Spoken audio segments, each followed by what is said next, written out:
Palmer's Line Boring Services, where we get you back on your wheels or on your truck.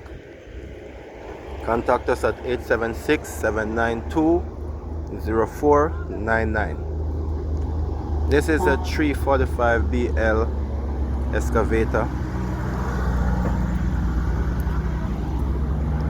We have the stick jack section to repair the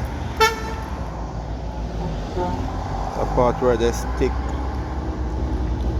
jack connect.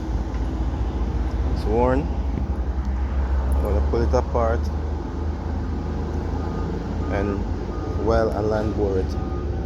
After pull, then we will see if the jack need to line bore also. Definitely the bushing in the jack need to replace, but I'm not sure if it want to line bore as yet. So when it pull apart, then we will know. Okay, Palmer's Line Boring Services, where we get you back on your wheels or on your truck. Contact us today. No, I just this I just want to put on next one on this. Oh, so you don't want to know ice?